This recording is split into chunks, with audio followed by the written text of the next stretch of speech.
अस्सलाम वालेकुम everyone, I hope you all guys are doing well. So कल हमने 1.3 के क्वेश्चन सॉल्व किए थे क्वेश्चन नंबर 5 तक, और आज क्वेश्चन नंबर 6 से स्टार्ट करेंगे। क्वेश्चन नंबर 6 का सेकंड पार्ट में सॉल्व करने जा रही हूँ। First one is very simple और सेम इसी तरह से है, so you can do it by your self. A matrix उन्होंने हमें दिया हुआ है और बी मैट्रिक्स भी दिया हुआ है क्वेश्चन में। हमने फाइंड करना है 2A transpose minus 3B transpose. तो जब भी हम किसी मैट्रिक्स का ट्रांसपोज लेते हैं, हम कॉलम्स को रोज़ में चेंज कर देते हैं और रोज़ को कॉलम्स में चेंज कर देते हैं, ठीक है। तो सबसे पहले हम यहाँ पे ए ट्रांसपोज ले लेते हैं। A transpose is equals to, इन रोज़ को हम चेंज कर देते हैं कॉलम्स में, ठीक है, और कॉलम को चेंज कर देते हैं रो में।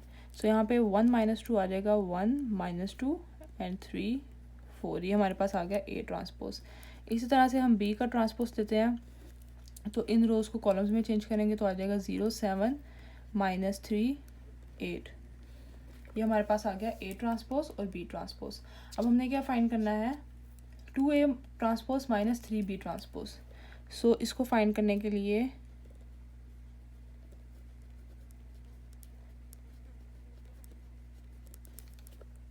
टू यहीं पे रहेगा और ए ट्रांसपोज की वैल्यू जो हमारे पास आई है हम वो यहाँ पुट कर देते हैं, 1 - 2 3 4 -3 3 यहीं पे रहेगा, और जो बी ट्रांसपोज की हमारे पास वैल्यू आई है 0 -3 7 8।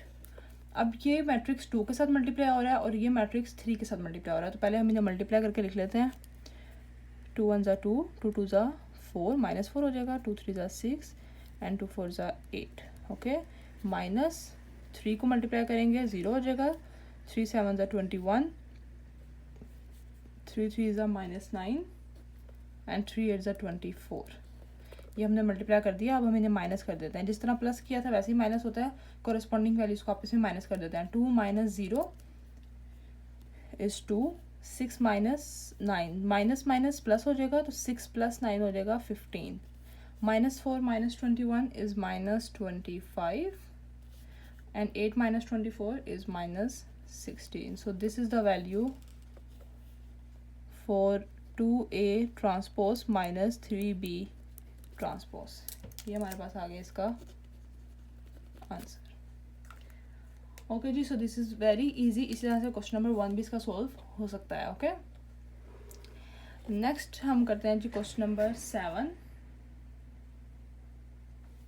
क्वेश्चन नंबर 7 में उन्होंने हमें एक वैल्यू दी हुई है जिसमें से उन्होंने मैट्रिक्स दिए हुए हैं जिसमें उन्होंने कहा ए एंड बी फाइंड करें। सो मैं क्वेश्चन नोट कर लेती हूँ यहाँ पे।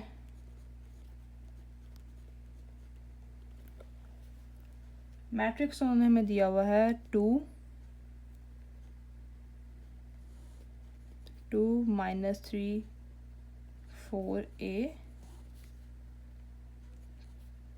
+ 3 1B 8 - 4 is equals to 7 18 10 and 1। सो ये हमारे पास क्वेश्चन है।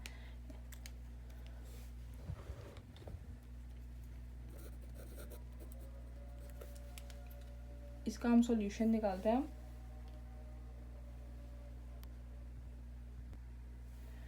ओके जी, अजान हो रही थी इसलिए मैंने थोड़ी देर के लिए रोक दिया था।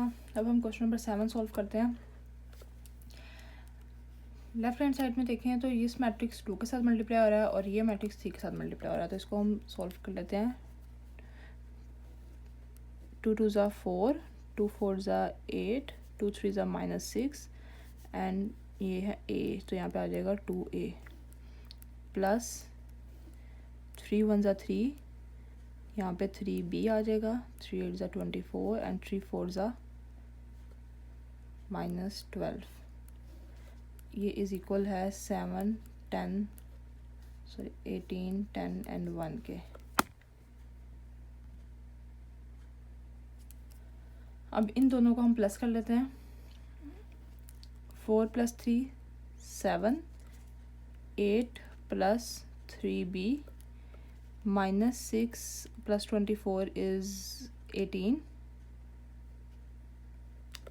and 2A + -12, यहाँ पर आ जाएगा 2A - 12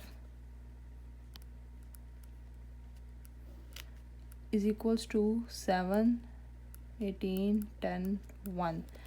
अब ये वाली दो वैल्यूज़ हम देखें तो ये तो सेम आ गई हैं, ये और रिमेनिंग जो ये वाली वैल्यूज़ हैं वो इस वैल्यूज़ के कॉरस्पॉन्डिंग वैल्यूज़ के इक्वल होएंगी, ठीक है, ये इसके और ये वाली वैल्यू इसके। तो हम इनको इक्वल करके इक्वेशंस लिख लेते हैं।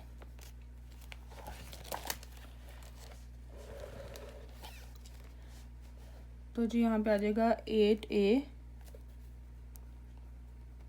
Plus 3b is equals to 10 and 2a minus 12 is equals to 1।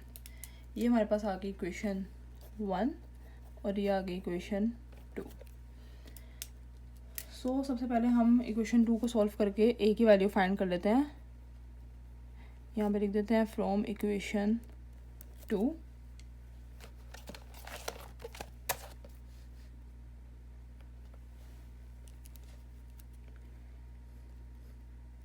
2a minus 12 is equals to 1। 2a is equals to 1 minus है, वहाँ जाके प्लस हो जाएगा, plus 12 is equals to 13 and 2a। अब a यहाँ मल्टीप्लाई हो रहा है, उस साइड पे जाके हो जाएगा डिवाइड, तो a की वैल्यू हमारे पास आ गई 13/2। ये आ गया हमारे पास a। और यहाँ पे हम b सॉल्व कर लेते हैं। From equation 1 8a plus 3b is equals to 10। Okay, 8a plus 3b is equals to 10। अब यहाँ पे हम 8a plus 3b is equals to 10 कैसे, सॉरी 8 प्लस 3b है, मैंने 8a लिख दिया। सो 3b यहीं पे रह जाएगा और यहाँ पे आ जाएगा 10 माइनस 8। 10 में से 8 माइनस किया 2 और यहाँ पे आ गया 3b। सो b की वैल्यू आ गई 2/3। ये हमारे पास a और b की दोनों की वैल्यूज़ आ गई। तो ये है जी आंसर। नेक्स्ट है जी क्वेश्चन नंबर 8। क्वेश्चन 8 में भी उन्होंने हमें a और b की वैल्यूज़ दी हुई हैं। ओके जी, क्वेश्चन नंबर 8 में उन्होंने हमें a और b की वैल्यूज़ दी हुई हैं और हमें बताना है, फर्स्ट और सेकंड पार्ट तो बहुत इजी है, ठीक है, उसमें हमने लेफ्ट हैंड साइड प्रूव करनी है राइट हैंड साइड के इक्वल, और थर्ड में हमने ये बताना है कि a plus A transpose is symmetric. अब सिमेट्रिक क्या होता है? सिमेट्रिक वैल्यू, एक किसी भी मैट्रिक्स को हम सिमेट्रिक तब कहते हैं जब a ट्रांसपोज इज इक्वल हो a के, ठीक है, मतलब कि उन्होंने हमें जो भी वैल्यू दी हुई है वो उसी के ट्रांसपोज के इक्वल आ जाए, ठीक है, तो उसको हम कहते हैं सिमेट्रिक। तो a plus A transpose is symmetric, ये साबित करने के लिए हमें एक्चुअली ये शो करना होगा कि a प्लस ए ट्रांसपोज का ट्रांसपोज इज इक्वल आएगा a प्लस ए ट्रांसपोज के, ठीक है, कि जो उन्होंने हमें वैल्यू दी हुई है a प्लस ए ट्रांसपोज, जब हम इसको सॉल्व करेंगे और उसका अगेन ट्रांसपोज देंगे तो वो इसके इक्वल आएगा, तो इसका मतलब होगा कि वो सिमेट्रिक है, ठीक है। अब सबसे पहले हम a plus A transpose find कर लेते हैं। a plus A transpose is equals to, a हमारे पास है 1 2 0 1 प्लस ए ट्रांसपोज हमारे पास किसके इक्वल है? ट्रांसपोज क्या होता है कि हम रोज को चेंज कर देंगे कॉलम्स में, तो यहाँ पे आ जाएगा 1 2 0 1, ठीक है, इसकी रोज को हमने चेंज कर दिया कॉलम्स में और कॉलम्स को चेंज कर दिया रोज में। ओके जी, सो अब इनको हम प्लस कर लेते हैं, तो 1 + 1 इज़ 2, यहाँ पे भी 2 आ जाएगा, 0 + 2 इज़ 2 एंड ये भी 1 + 1 इज़ 2, ठीक है, ये हमारे पास आ गया a प्लस ए ट्रांसपोज। अब ये तो हमारे पास आ गया, अब इसी का हम a प्लस ए ट्रांसपोज का अगेन ट्रांसपोज लेंगे, तो a प्लस ए ट्रांसपोज का ट्रांसपोज, अब इसका हम अगेन ट्रांसपोज लेंगे, रोज को चेंज करेंगे कॉलम्स में, तो यही आ जाएगा 2 2 2 एंड 2। तो इसका जो हमारे पास आंसर आया वही अगेन ट्रांसपोज लेके आंसर वही आ गया, ठीक है। तो यहाँ पे हम लिख देंगे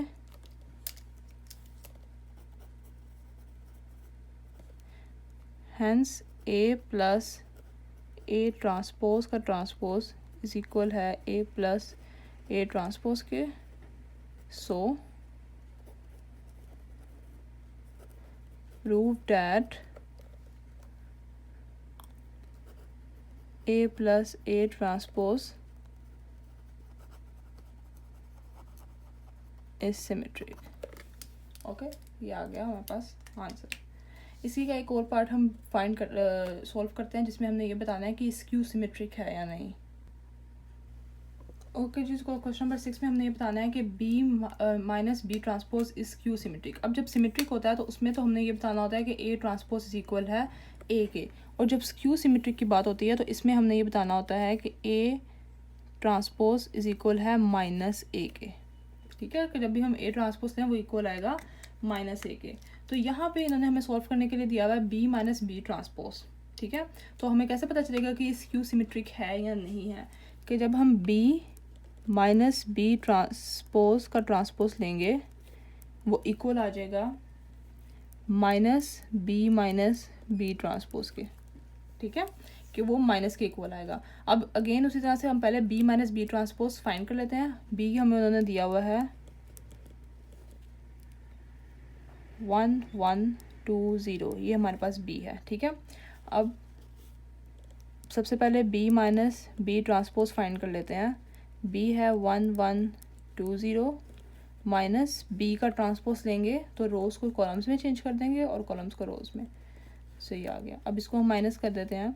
1 minus 1 is 0, 1 minus 2 is -1, 2 minus 1 is 3 and ये आ गया, sorry 2 minus 1 is 1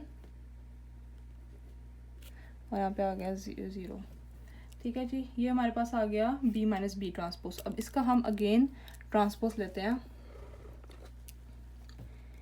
b minus B transpose का ट्रांसपोज, इसका ट्रांसपोज लेंगे तो आ जाएगा 0 -1 1 0। ये हमारे पास आ गया b माइनस बी ट्रांसपोज। अब यहाँ पे देखें, इसका जब b माइनस बी ट्रांसपोज हमने निकाला तो यहाँ पे 0 -1 1 0 था, और जब हमने इसी का अगेन ट्रांसपोज दिया तो यहाँ पे 0 1 -1 0 हो गया। ठीक है, अब ये तो इसके माइनस के इक्वल आना चाहिए, तो इसमें से जब हम माइनस कॉमन ले लेंगे, इसमें से माइनस कॉमन ले लेंगे तो यहाँ पे 0 0 तो ऐसे ही रहेगा। इसके साथ प्लस का साइन है तो यहाँ पे -1 आ जाएगा, इसमें माइनस है तो ये बाहर कॉमन चला गया तो यहाँ पे सिंपल 1 आ जाएगा। ठीक है, तो जब हमने इसमें से माइनस कॉमन लिया तो ये वैल्यू इस वैल्यू की इक्वल आ गई। ठीक है, सेम इक्वल आ गई, तो इसका मतलब है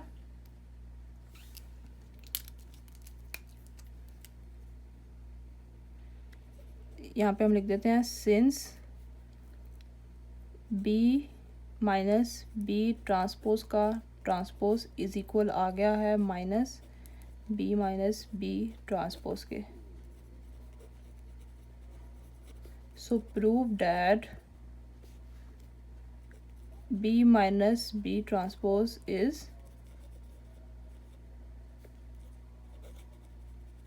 स्क्यू सिमेट्रिक। ये प्रूव हो गया। सो ये थी जी क्वेश्चन एक्सरसाइज नंबर 1.3 जो हमारे पास आज सॉल्व हो गई है। नेक्स्ट हम इंशाल्लाह कल एक्सरसाइज 1.4 स्टार्ट करेंगे। अगर आपको मेरी वीडियो पसंद आई हो तो इसे लाइक कीजिए, कमेंट कीजिए और सब्सक्राइब ज़रूर करिएगा। And thank you so much for watching.